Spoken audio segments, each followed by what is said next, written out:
Greetings, YouTubers. Democrats took a resounding beating at the ballot box last week.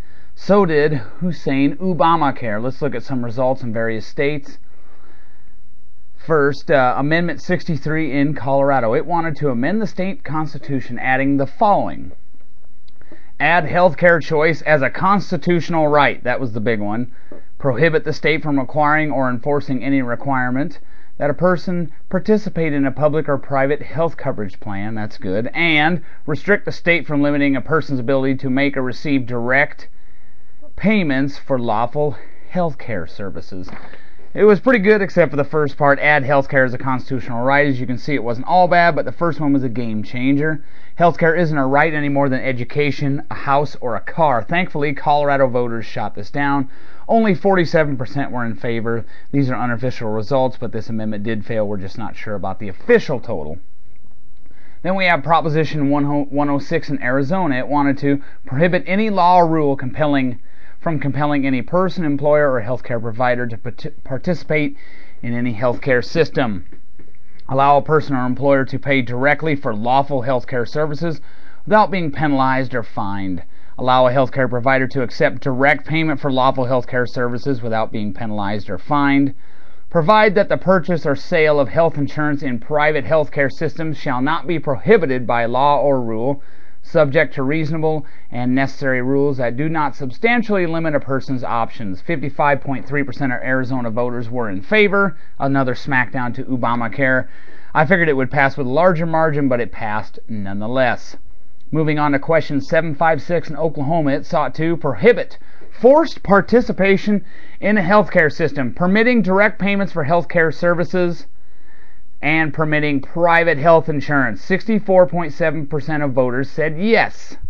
I'm sure you also remember Proposition C in Missouri back in August. 71.1% of voters wanted to deny the government the authority to penalize citizens for refusing to purchase private health insurance or infringe upon the right to offer or accept direct payment for lawful healthcare services. Healthcare wasn't the only issue in which liberalism took a beating. Question 751 in Oklahoma, which made English the common and unifying language, passed with 75.5% in favor. Question 746 in Oklahoma, which requires that each person appearing to vote present a document proving their identity. You can vote, and you have to prove who you are. Oh my gosh, the horrors. That's xenophobic. The document must meet the following requirements. It must have the name and photograph of the voter. It must have been issued by the federal, state, or tribal government. It must have an expiration date that is after the date of the election. No expiration date would be required on certain identity cards issued to persons 65 years of age or older. In lieu of such a document, voters could present voter identification cards issued by the county election board. A person who cannot or does not present the required identification may sign a sworn statement and cast a provisional ballot. Swearing to a false statement would be a felony. These proof of identity requirements also apply to in-person absentee voting. If adopted by the people, the measure would become effective July 1st, 2011. 74.3% were in favor. I can't wait till the ACLU sues this. They will probably. The Union Goons took a beating too. Amendment A in Utah would amend the state constitution to include elections under state or federal law for public office on an initiative or referendum, or to designate or authorize employee representation or individual representation among the elections that are required to be by secret ballot, not card check. 60.1% voted yes. As a smackdown of the Employee Free Choice Act, very misnamed piece of legislation. Amendment 2 in South Carolina passed with 86.2% of the vote. It provided that the fundamental right of an individual to vote by secret ballot is guaranteed for a designation, a selection, or an authorization for employee representation by a labor organization. Constitutional Amendment K passed in South Dakota with 79.1% of the vote. It proposed an amendment to the Constitution that would guarantee a right to vote by secret ballot to prevent others from knowing how a person voted.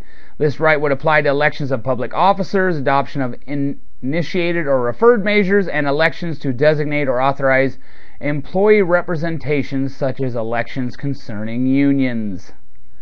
Another smackdown of the Employee Free Choice Act. Here's another one. Proposition 113 passed in Arizona. 60.6% voted to protect the secret ballot, including in elections related to collective bargaining.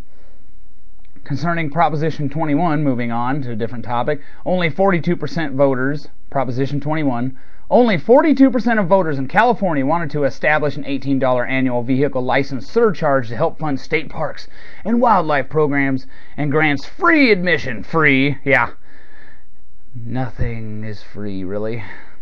Grants free admission to all state parks to surcharge vehicles. 58% said no. I guess California voters didn't want higher taxes on top of already high taxes. Of course, I question that considering they sent Jerry Brown back to Sacramento. California might be a lost cause. Concerning Initiative 1098 in Washington, only 35.5% of voters wanted a soak the rich personal income tax enacted. Bill Gates Sr. and Jr. were rebuffed by the voters. Constitutional Amendment 2 failed in Georgia. Bureaucrats wanted to add a $10 tag fee on passenger vehicles to fund trauma care purposes. The proceeds will be placed in a trauma trust fund, which will eventually be raided by politicians, and they'll ask for more later, wondering why they ran out of money. Only 47.4% of voters were in favor. Public Question 1 in Indiana imposed a cap on property taxes. 72% were in favor of that cap. 83.7% of Missouri voters, Constitutional Amendment 3, wanted to amend the Missouri Constitution to prevent state, counties, and other political subdivisions from imposing any new tax, including a sales tax, on the sale or transfers of homes or any other real estate. Montana voters did much the same thing with CI-105. 72.6% of voters were in favor. So other than Democrats at the federal, state levels getting tossed out of office at a rate bigger than what we saw in 1974 when the Democrats cleaned house, Obamacare took a beating at the ballot box, the Union Goons did, and of course not every initiative that a conservative or libertarian would be for passed. But largely, looking at it in a broad manner, liberalism did take a beating. I'm wondering, though, are America's voters prepared to wake up or not? What do you think? Are they going to wake up? Or are we going? Oh, and also Florida passed. This just came off the top of my head. I don't remember. Florida passed a non-binding resolution telling the federal government they need to add an amendment, a balanced budget amendment to the Constitution, and that passed easily. I can't remember it exactly, but as I said, liberalism took a major beating at the ballot box on last Tuesday. Hopefully America will wake up. Have a nice day.